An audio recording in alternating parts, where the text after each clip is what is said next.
So let me ask on a different track. The two of you, you mentioned earlier, are reincarnations of, it was Aro Yeshe? Aro Lingma was his mother. Right. Yeah, and he was called Aro Yeshe. Yeah. However, I should point out that he was killed in an avalanche. So I'm the result of the avalanche. You get incarnations who die with awareness and pass through and are great beings, and I'm the result of several thousand tons of ice. I'm curious if, and you're also, you mentioned, what was the name of the concert? Khandro. What does that mean to you? Does it have any effect on how you operate? Do you have any connection with those previous incarnations, memories, tendencies, etc.? Well, I don't have a connection really. I had one dream where I dreamt that I was escaping from somewhere, and it was an unpleasant dream, and I was with someone who was, well, I wasn't with them, but they were hung while I was there, and then I ran away, and I don't remember anything else. But I don't know whether that was a dream of some past life. It was a very strong dream, but on the whole, I don't really have a strong sense of being Khandro, so I don't think it affects me, other than I presumably have been many other people in previous lives. So. It doesn't really play a great part in what I do from day to day. I've had a lot more in the way of dreams, memories, visionary material when I was young, but I don't talk about it a great deal. It's not a major factor in how the teaching is put across. It's just there as part of my history, really. Certain aspects of it I was told by Rinpoche and by Dudjom Rinpoche, who told me things about Aro Yeshe. There are various things from dreams. Sometimes I've gone through periods where I've had more dreams. I haven't had any dreams for years now.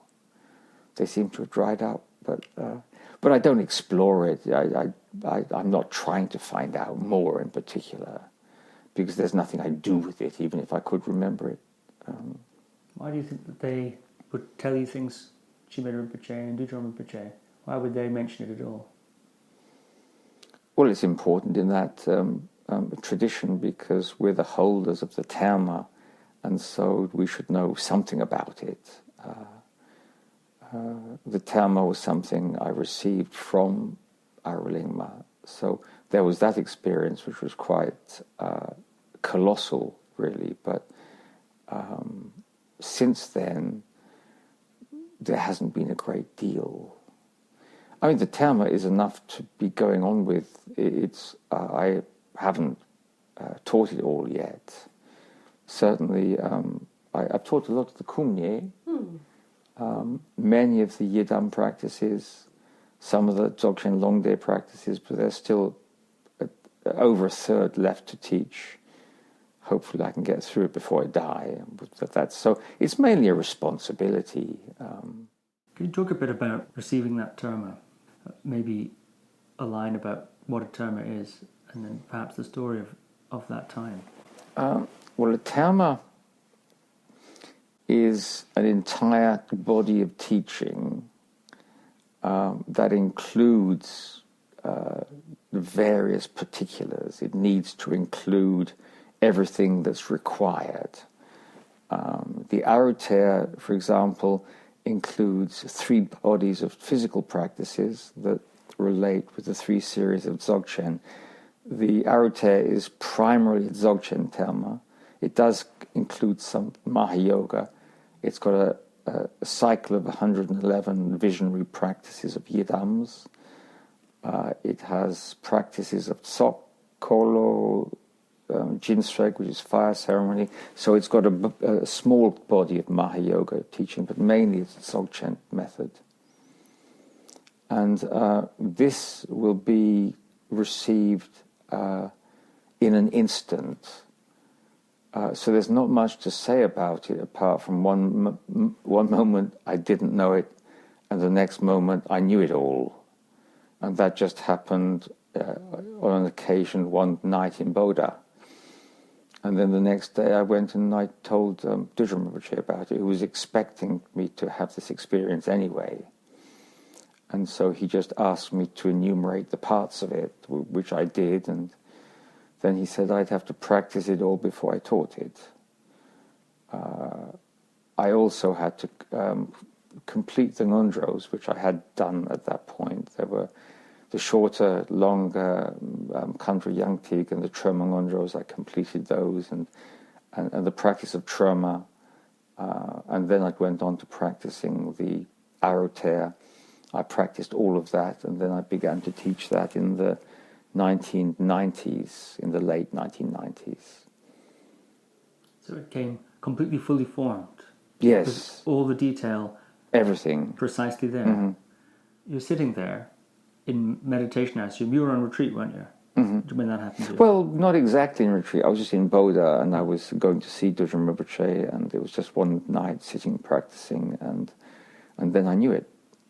Well, for instance, if suddenly somebody gives me a mansion, it's mine all at once, right then and there. Mm-hmm. But I need to still go into the mansion and see what's in there, see the different rooms, even though it's all mine right there, dropped in my back garden, perhaps the case. I still need to look in all the rooms to understand what the thing is inside. Yeah, it's not like that. What's it like? Well, you have the architectural plans of the house, the wiring system, the plumbing, Foundation. Everything is there immediately. Does that come with a certain level of realization or attainment at the same time? Not always, no. It simply means that I know the entire system, and so I simply teach it. All the mantras, the melodies for them, the whole thing.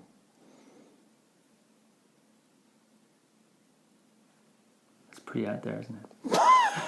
That's pretty cool. I can't really compare it, apart from having told Dudjom Rinpoche about it, and also Dilgo Khyentse Rinpoche and Kunzang Dorje Rinpoche, so they know all about it, or they knew all about it. But I have no way of comparing what it was like for anyone else receiving that, apart from they said, yes, this is how it happens. The other thing that occurred that is probably, either more or less comprehensible is when I was very young,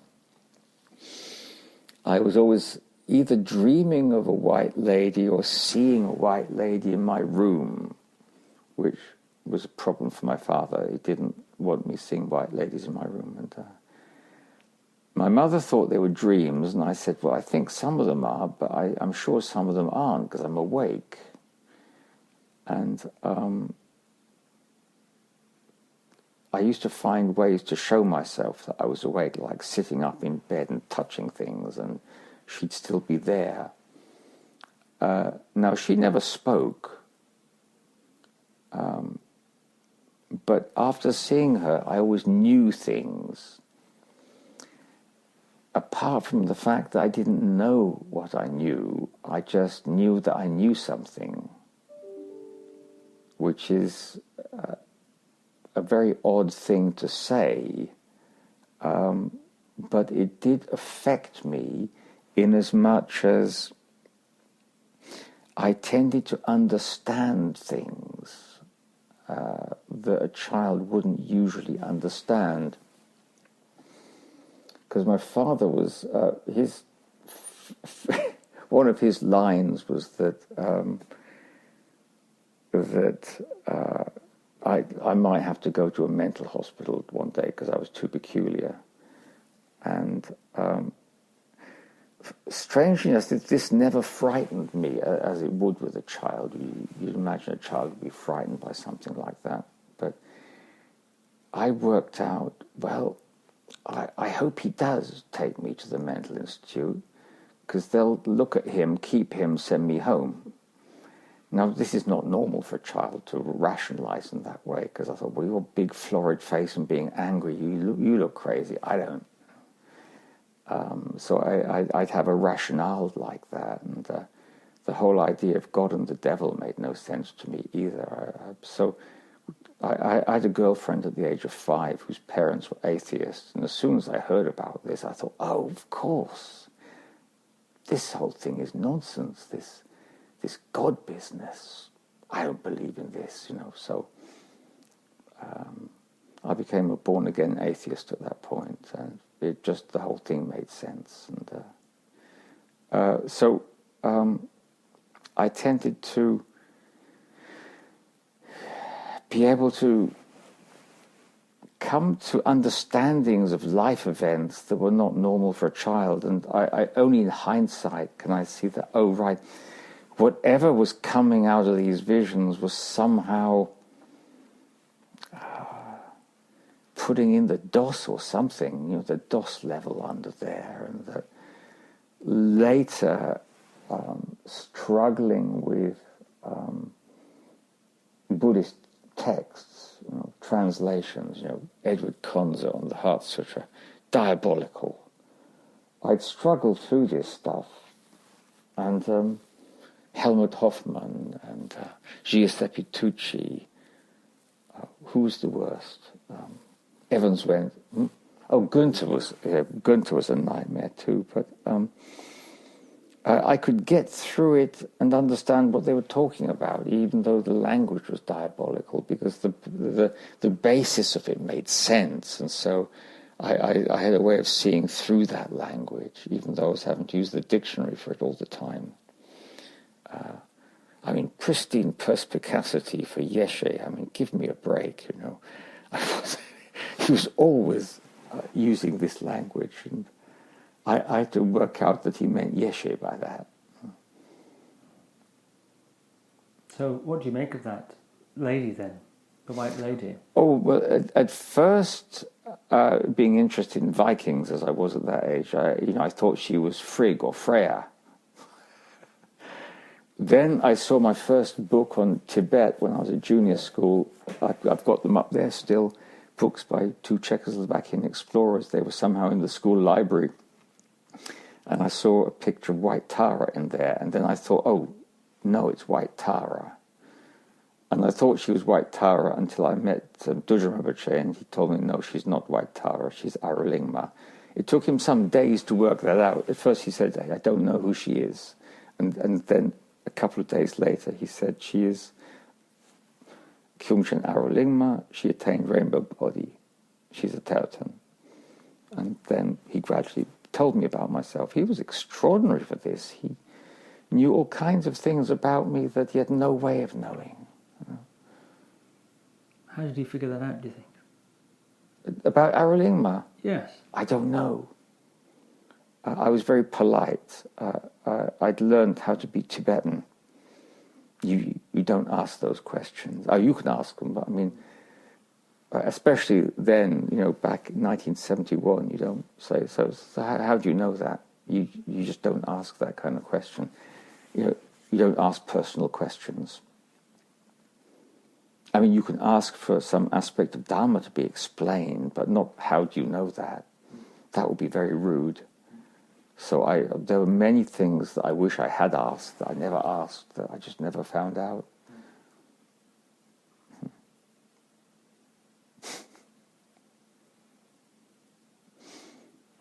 But, you're actually the first person who's asked us this question.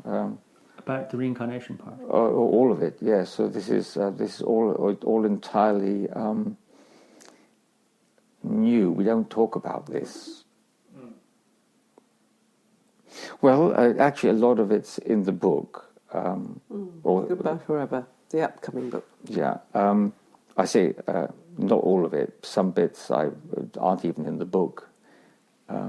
But we tend to be a bit wary of talking about it because there are all kinds of people talking about stuff out there.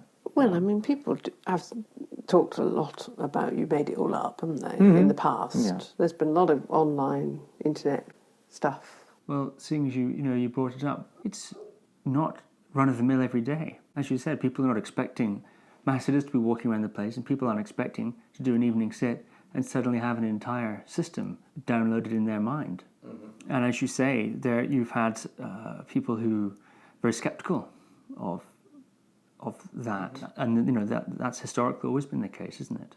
Skepticism of treasure revealers, yes. And these sorts of things. Particularly with Dudjom Rinpoche. Yeah, he was accused of being a fraud for quite a portion of his life. And Pema Lingpa in Bhutan, the major Tertan, most of his life. There was a body of people who thought he was fraudulent, and there were those who followed him and thought he was wonderful. So what's it like to be on the receiving end of that sort of treatment?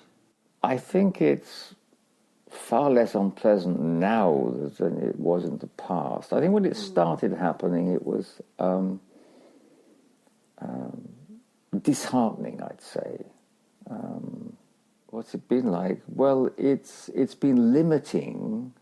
I mean, obviously, we're struggling at the moment to get a retreat centre together.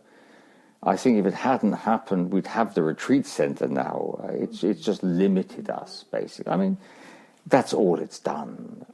It's been unpleasant, but then who doesn't have an unpleasant aspect to their lives, something they have to put up with?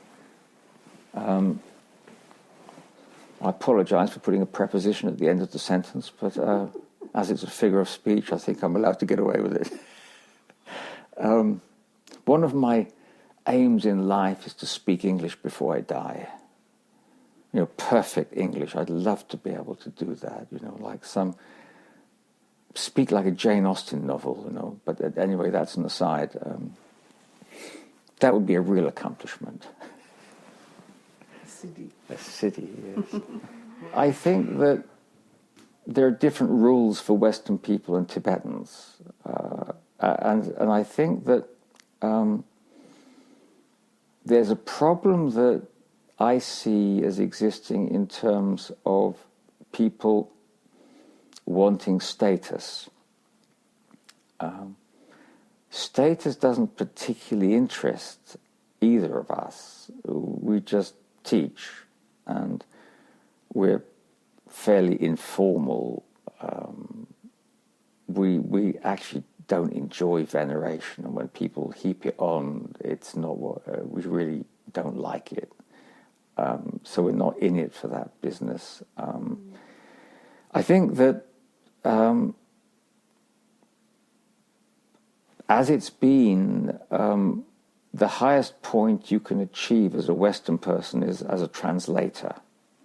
That's the top of the tree. And I think there's a lot of resentment toward anyone who does anything else. And I think Western people like to pull each other down, whereas they wouldn't dream of acting in that way with Tibetans.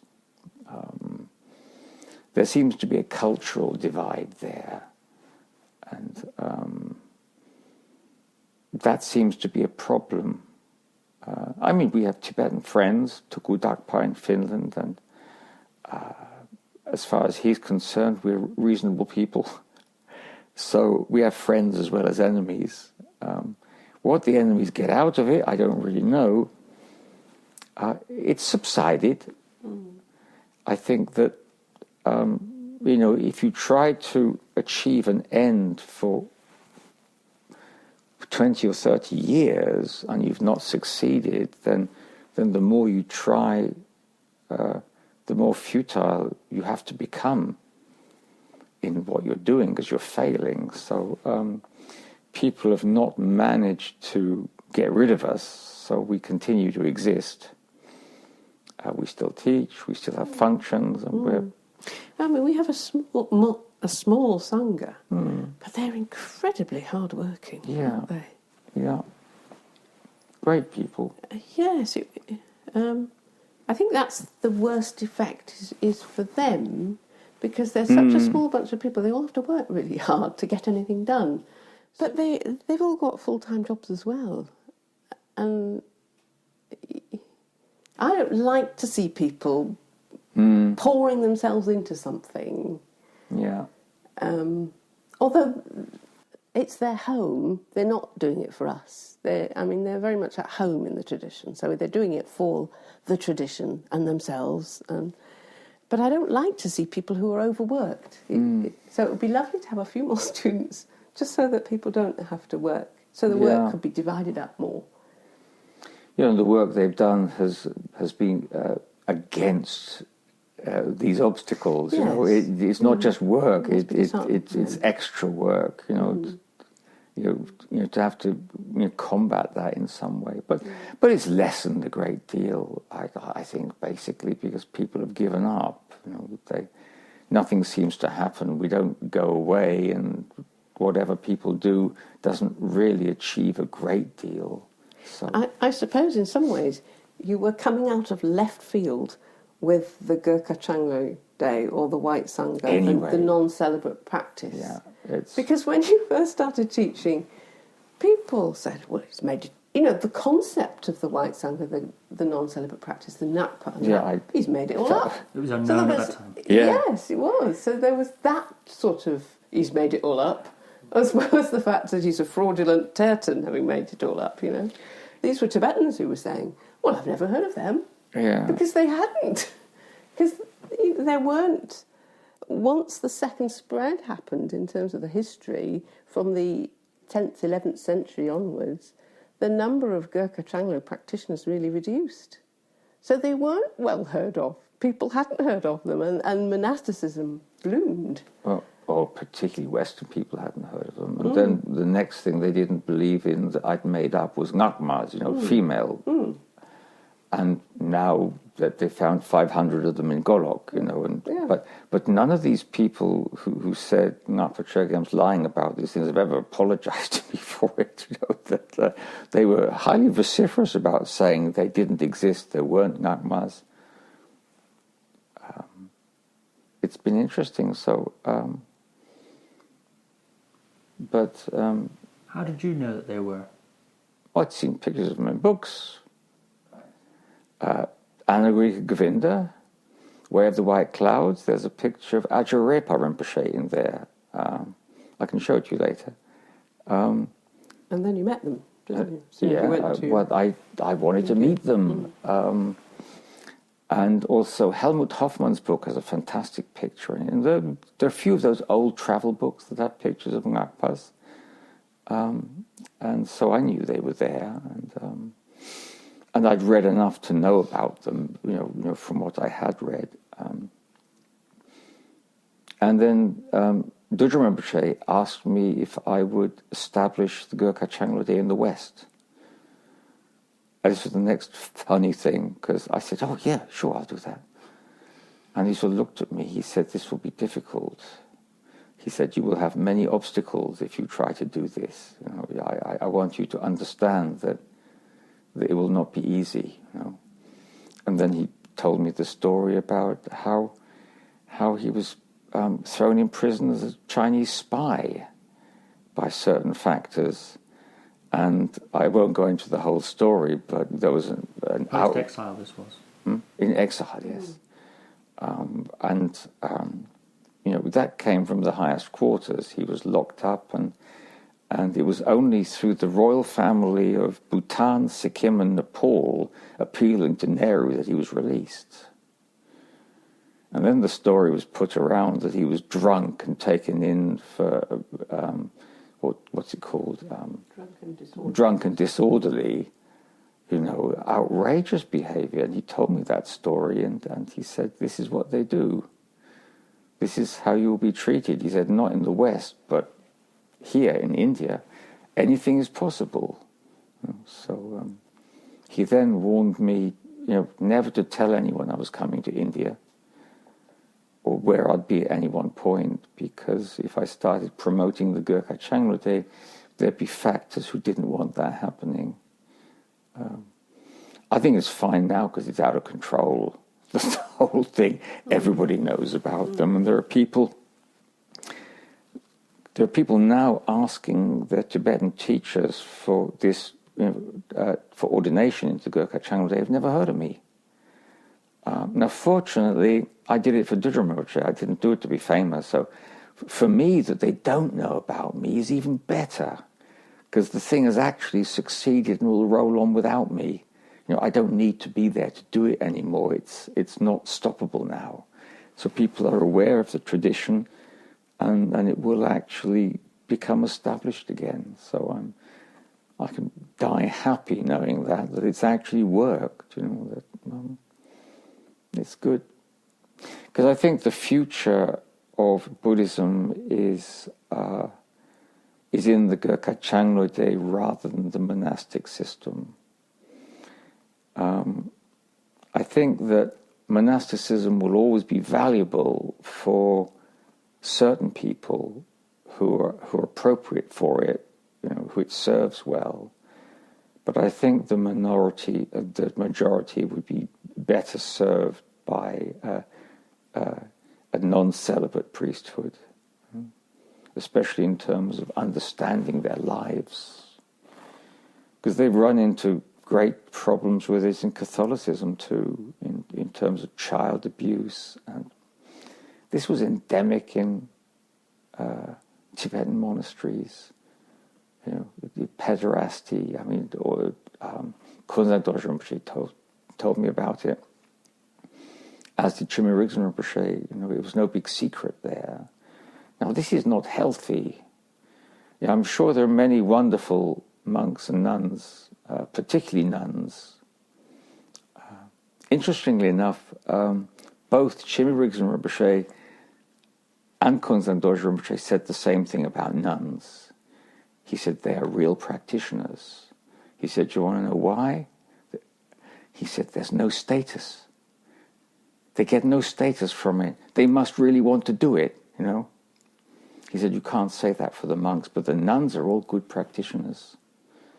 I think, unfortunately, it will be many generations before that status actually looks like status. There's a way of getting status without getting status. It could be in name. I'd be surprised if they weren't treated more or less the same, even with full nun ordination. I think until society changes a great deal, it's going to be equal yet unequal. I mean, I hope that's not the case. I mean, I'm not wishing it on them, but it was 1971, and the first time I'd met Dudjom Rinpoche, I'd been sent to him by Ngakpa Chögyam, with whom I'd studied first, and he recommended that I sort out Dudjom Rinpoche for teaching.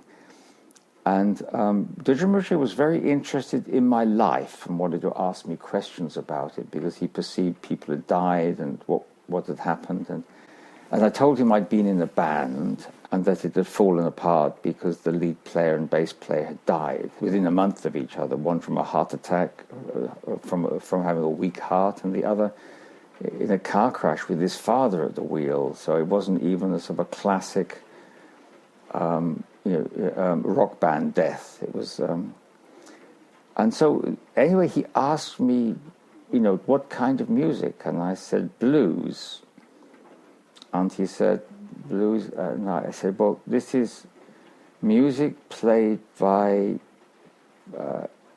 black African Americans. And he said, how sounding? I said, you sing? So I said, you'd like me to sing some blues, Rinpoche? He said, yeah, you singing. So I just said, gypsy woman told my mother, before I was born, you got a boy child coming, etc. I was a bit tentative at first, but I thought, if you're going to hear it, I can only do it loud. I can't sing quietly. So, and he said, what meaning? And I thought, oh God, what meaning? Because I've got to translate this into a form of English that can be translated into Tibetan. So it was basically nomad Khandro told my mother, Hoochie Coochie Man was a very interesting person, It was not a real translation, but he said, good, powerful song, you always must be singing this. And so I wanted to give up going to art school. I'd finished foundation. And I thought, well, what's the point of going on to do that now? I should just keep coming out to India. But he was insistent that I shouldn't do that. I should go back and I should complete my degree course. He said, because you'll need qualifications in life, So I did that.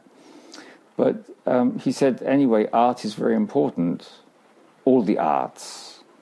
And so both he and Dudjom Rinpoche really insisted that art was crucial, and that both of them said you should always be a blues performer, you shouldn't give that up.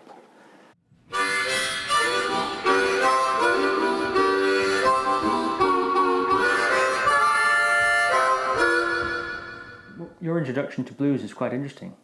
There have been quite a few strange events in my life, like meeting Mr. Love, a lovely old gentleman who lived in our road, who was shell-shocked, according to my mother. I'm not quite sure what that means, apart from he had psychotic interludes. But he was like some kind of Somerset Maugham-looking gentleman who sat in his garden. He'd been out in Washington, D.C. somewhere. I think he was involved in something diplomatic, and he started collecting blues records, and it was an interest of his. He had a whole huge heap of them, and I used to go and sit in the lane at the end of the gardens, and I sat in the willow tree at the end of his garden. I used to like to listen to this music because for a young English lad in the 50s, you never heard anything like that. It was from some other planet completely. Blues is, back then, no one sang like that. No one made sounds on instruments like that. So he saw me at the end of the garden and asked me, what I was about up in that tree. And I said, I'm listening to the music. Is that all right? And he said, oh, sure, well, come in the garden if you want to hear it. So he pulled me out a deck chair, and his sister brought out some ginger beer, and we sat listening to blues, and then he just proceeded to give me an education on it. Every time I went, he'd bring them out, he'd get them in advance for something he was going to show me, and he just said, if ever I talk strange, just walk on, just ignore me, because he was aware he had these psychotic interludes. He didn't have them often, and he just used to talk to himself. That's all he did. He didn't do anything too crazy, but a wonderful man. And so I got this whole education in blues from him, and the ambition to be a blues player when I grew up. That was really set in me at that time. So I've sometimes said, I've got two religions, Buddhism and blues. Over here? Yeah. So